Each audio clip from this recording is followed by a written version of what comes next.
Assalamualaikum warahmatullahi wabarakatuh. Selamat berjumpa kembali dengan saya, Joko Sutrisno AB. Saat ini kita akan membahas analisis korelasi, terkhusus analisis koefisien korelasi linear product moment. Oke, sekali lagi, saat ini kita bahas analisis korelasi. Analisis korelasi itu banyak sekali, tapi sekarang kita mengkhusus pada analisis koefisien korelasi linear product moment. Saudara-saudara, analisis korelasi atau hubungan antar dua variabel bebas dengan variabel terikat, misalnya antara X dengan Y, yang kedua datanya interval. Artinya data X interval, data Y juga interval, dapat dilakukan melalui analisis koefisien korelasi linear product moment dari Pearson yang dinotasikan dengan R kecil, RXY. Nah, ini dapat dicari menggunakan rumus RXY sama dengan N sigma XY dikurangi sigma X kali sigma Y dibagi akar N sigma X kuadrat dikurangi sigma X kuadrat dikalikan dengan N sigma Y kuadrat min sigma Y dikuadratkan. Saudara-saudara, harga atau nilai R ini paling kecil negatif 1 dan paling besar positif 1. Andai kata kita menghitung lebih dari 1 atau kurang dari negatif 1, berarti ada kesalahan dalam perhitungannya. Sekali lagi, untuk menganalisis korelasi antara X dengan Y atau dua variabel X dengan Y dapat digunakan koefisien korelasi linear product moment RXY. Ini N-nya, banyaknya sampel. Saudara-saudara, nilai R itu mulai dari negatif 1 sampai dengan 1. Jika R-nya 0, R-nya sama dengan 0, berarti tidak ada hubungan. Atau kalau mendekati 0, dia tidak ada hubungan. Jika R-nya positif atau R-nya lebih dari 0, maka arah hubungan antara X dengan Y itu positif. Arah hubungan positif itu semakin tinggi X, Y-nya pun semakin tinggi. Sebaliknya kalau X-nya rendah, Y-nya pun rendah. Contoh hubungan positif, hubungan yang memiliki arah positif, misalkan hubungan antara motivasi belajar dengan prestasi belajar, itu positif. Kalau digambarkan seperti ini, garis merah ini, Anda sumbu vertikalnya Y, sumbu vertikalnya Y, sumbu horizontalnya X, maka kalau digambar garis korelasi itu naik dari kiri ke kanan. Sebaliknya kalau R-nya negatif atau R-nya itu koefisien korelasinya kurang dari 0, maka arah hubungannya disebut negatif juga. Kalau X-nya tinggi, maka Y-nya rendah. Sebaliknya kalau X-nya rendah, Y-nya jadi tinggi. Misalkan atau contoh hubungan yang memiliki arah negatif itu antara besar badan dengan kemampuan berlari. Semakin berat badan seorang, semakin tambun, semakin lemah kemampuan berlarinya. Kalau digambarkan Y-nya ini vertikal, X-nya horizontal, atau X-nya horizontal, Y-nya vertikal, maka kalau digambarkan garis, hubungan itu turun dari kiri ke kanan. Jadi kalau X-nya bertambah terus, Y-nya akan menurun. Itulah yang disebut dengan arah hubungan negatif. Saudara-saudara, dalam korelasi atau dalam hubungan, kadangkala dilihat bukan hanya arahnya saja, tapi derajat atau tingkat keeratan. Sekali lagi, kalau arah hubungan itu ada arah hubungan positif dan ada arah hubungan negatif, tinggal dilihat dari nilai R-nya. Kalau R-nya negatif, maka hubungannya negatif. Kalau R-nya positif, maka hubungannya pun positif. Sekarang kita lihat derajat atau tingkat keeratan. Semakin besar nilai R atau semakin besar nilai koefisien korelasi atau semakin mendekati 1, maka semakin tinggi tingkat keeratan hubungannya atau semakin tinggi derajat korelasi hubungan antara X dengan Y. Untuk melihat ini digunakan indikator ini, digunakan ini patokannya. Kalau R-nya 0,81 sampai dengan 1 dikatakan korelasinya sangat tinggi. 0,61 sampai 0,80 tinggi, 0,41 sampai 0,60 cukup, 0,21 sampai 0,40 kurang atau rendah, kemudian 0,01 sampai 0,20 sangat kurang atau sangat rendah. Dan biasanya kalau nilainya 0,01 sampai dengan 0,2 ini dianggap tidak ada korelasi. Ini berlaku untuk hubungan negatif. Kalau negatifnya seperti ini, mendekati negatif 1 ya sangat tinggi hubungan negatifnya. Kalau mendekati negatif 0,8 tinggi dan seterusnya. Jadi sekali lagi, untuk tingkat keeratan atau derajat korelasi dapat digunakan kriteria interval tingkat keeratan seperti ini. Saudara-saudara, kita lanjutkan. Untuk penelitian, terutama penelitian kuantitatif, itu biasanya menguji yang dianalisis itu dari data sampel. Bagaimana sampel itu harus berlaku untuk populasi. Atau sering juga disebut dengan signifikan. Makna signifikan itu atau signifikansi itu keberlakuan, artinya data, analisis data, pengujian hipotesis yang kita lakukan terhadap sampel berlaku untuk populasi. Nah, untuk itu dapat digunakan kriteria sebagai ini, kriteria ujinya. Jika nilai RXY atau harga RE dari perhitungan lebih besar dari nilai R pada tabel kritik product moment atau R hitung lebih dari R tabel, dapat dikatakan atau dapat disimpulkan ada hubungan yang signifikan antara X dengan Y. Sekali lagi, jika R hitung atau nilai R dari perhitungan lebih tinggi dari, ini R maksudnya ya, mohon maaf ini ada salah ketik, nilai R pada tabel dapat dikatakan ada hubungan yang sangat signifikan antara X dengan Y. Sekali lagi ini salah ketik, ini maksudnya R tabel. Biasanya di buku-buku statistik, R product moment itu tidak ada. Adanya T, nilai T. Dan kalau menggunakan SPSS juga keluar nilai T-nya. Ada korelasi R, ada juga dilanjutkan dengan T. Untuk itu, keberartian atau signifikansi korelasi ini dapat juga dilanjutkan dengan mencari nilai T. Sekali lagi, dengan mencari nilai T dengan rumus ini. T-nya itu, T hitungnya sama dengan nilai R, RXY dikalikan akar N-2 per 1 min R kuadrat. Cari T-nya, T hitung ini, kemudian lihat T tabel. Kalau T hitungnya lebih dari T tabel, maka ada hubungan yang signifikan antara X dengan Y. Saudara-saudara, nanti akan lebih jelas kita dalam contoh. Untuk signifikansi, untuk penelitian sosial termasuk penelitian pendidikan, bisa atau cukup pada 0,05 atau signifikansi pada taraf 5% atau 0,05.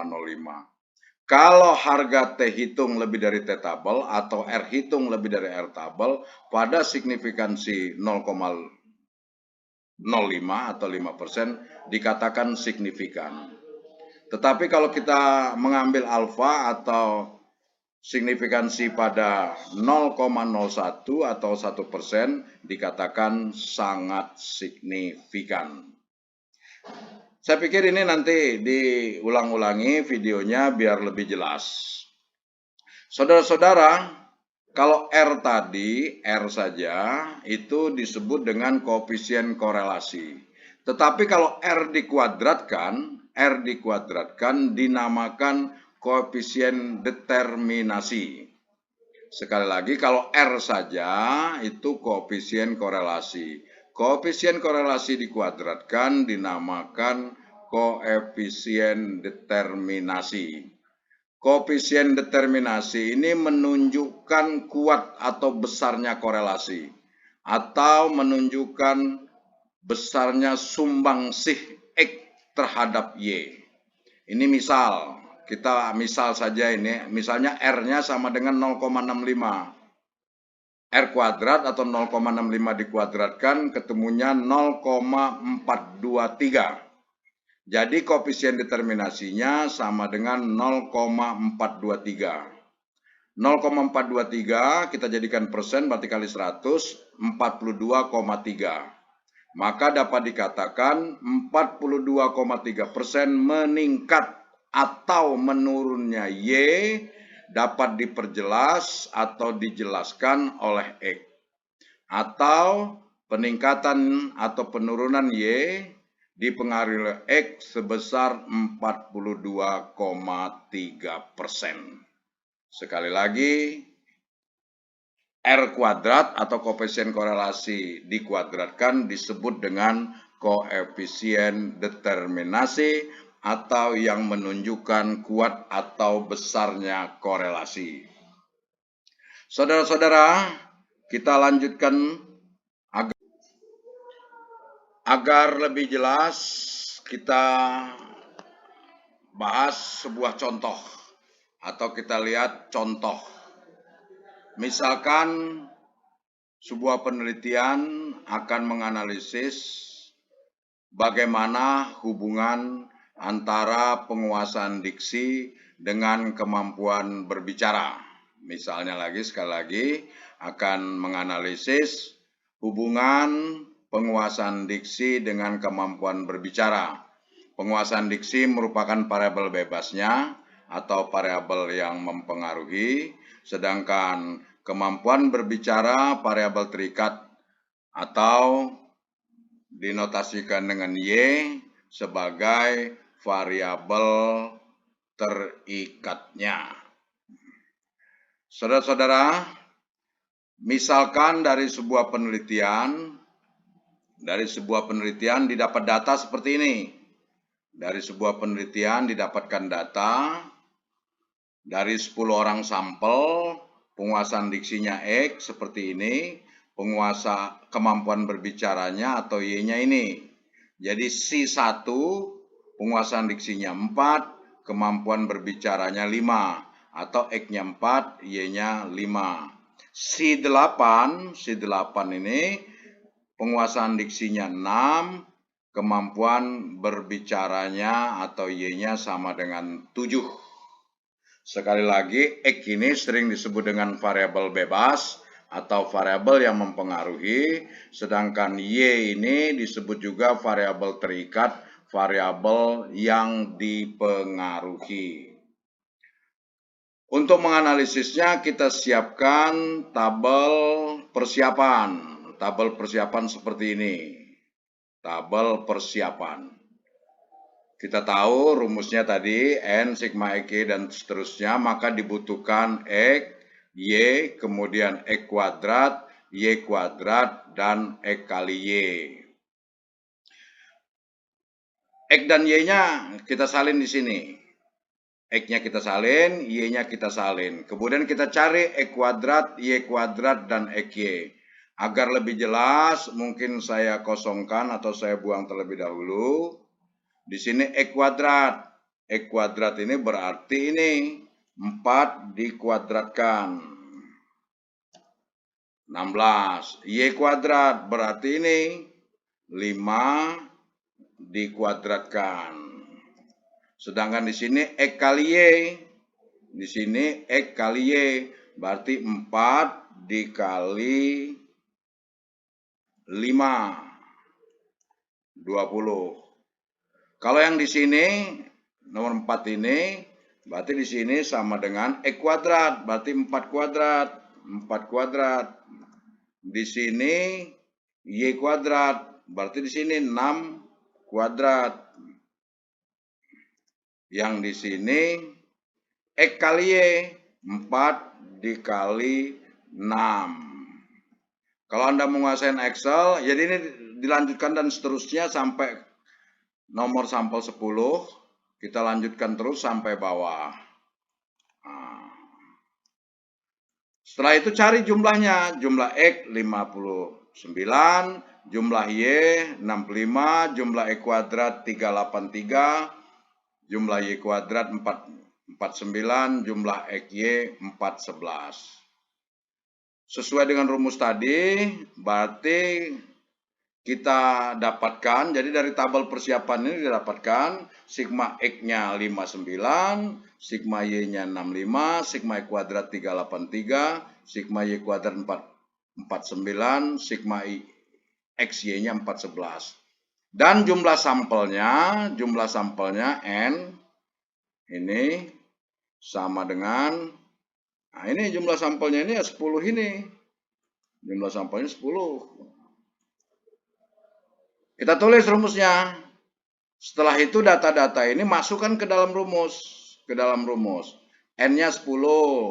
Sigma XY-nya ini 411. Sigma X-nya 59. Sigma Y-nya 65. Dan seterusnya rumusnya disalin, tapi data di dalamnya diganti dengan data yang telah kita dapatkan dari tabel persiapan. Ini tetap kurung awalnya dan seterusnya kurungnya tetap, hanya kita ganti datanya. N-nya ini 10, sigma X kuadratnya 383, sigma X-nya 59 dikuadratkan dikali 10, N-nya 10, sigma Y kuadratnya 449 dan seterusnya. Kemudian kita selesaikan. 10 kali 4, 11. Jadi 4.110. 59 kali 65. Pencet kalkulator. Nah, kemudian akar dalam kurung 10 kali 383. Ini 59 dikuadratkan ini masukkan dalam kurung. Buka kurung lagi. Ini kali ini tulis di sini. Ini dikuadratkan tulis sini. Kita masukkan lagi. Ini dikurang ini pencet kalkulator 275. Ini dikurang ini 349. 4490 dikurangi 4225, 265. Masukkan lagi terus. 349 dikalikan 265 didapat 92485 pakai kalkulator. Cari akarnya. Akar 92.000 dan seterusnya ini sama dengan 304,1135. Pencet kalkulator dibagi, ketemu 0,904. Jadi kita dapatkan koefisien korelasinya 0,904. Sekali lagi, gunakan rumus. Pertama, buat tabel persiapan seperti ini. Dari tabel persiapan diketahui sigma X dan seterusnya sampai sigma XY. Ini masukkan ke rumus. Saudara-saudara, kalau Anda menguasai Excel, bisa saja langsung menggunakan Excel. Mencari R ini. Kalau Anda menguasai Excel, misalnya kita gunakan Excel, sama dengan Corel. Lihat Corel ini. R double, nih ada tulisan Corel. Klik 2 kali. Klik. Nah, tarik X-nya dulu. Tarik X-nya. Set. Koma. Tarik lagi Y. Set. Enter. Nah, ketemu sama. Jadi kalau Anda pakai Excel, boleh. Tanpa rumus, Anda gunakan Excel. Tadi, Corel, buka kurung, tarik X, koma, tarik Y, enter. Kalau Anda menggunakan Excel. Oke, kita lanjutkan sekarang. Menerjemahkan R ini. Menerjemahkan koefisien korelasi. Sebelum ke sana, kita mau lihat dulu kesimpulannya. Signifikan tidak hubungannya berdasarkan R ini. Cari dari tabel kritik produk momen. Sekali lagi, hasil perhitungan. Diketahui koefisien korelasi hasil perhitungan kita 0,904. Kita buka tabel kritik product moment. Di tabel lihat pada N10 signifikan 0,05 atau pada taraf signifikan 5%. Di situ berapa? Nah, di tabel itu diketahui R tabel pada 5% itu 0,632. Sedangkan dari tabel kritik product moment R pada N10 signifikansinya 0,01 atau 1%, diketahui 0,765. Terlihat di sini R hitung kita ini. R hitung kita 0,904 lebih tinggi dari R tabel. Sekali lagi, R hitung kita 0,904 ini lebih tinggi dari R tabel pada taraf signifikan 5% maupun 1%. Maka dapat dikatakan ada hubungan yang sangat signifikan antara penguasaan diksi dengan kemampuan berbicara. Kemudian kita lihat arah hubungannya. R kita 0,904 atau R-nya lebih dari 0 atau R-nya positif. Maka hubungannya positif. Semakin tinggi X, semakin tinggi Y. Semakin tinggi penguasaan diksi, semakin tinggi kemampuan berbicaranya. Dan R kita, koefisien korelasi hasil perhitungan kita 0,90. Itu di antara 0,81 sampai dengan 1. Yang menunjukkan tingkat keeratannya sangat erat atau sangat tinggi. Itu arah dan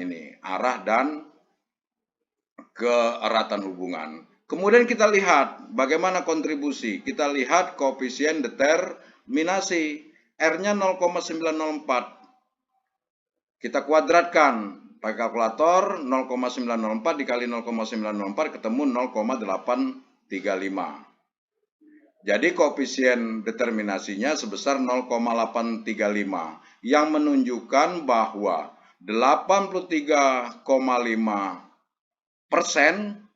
kemampuan berbicara dapat dijelaskan oleh penguasaan diksinya.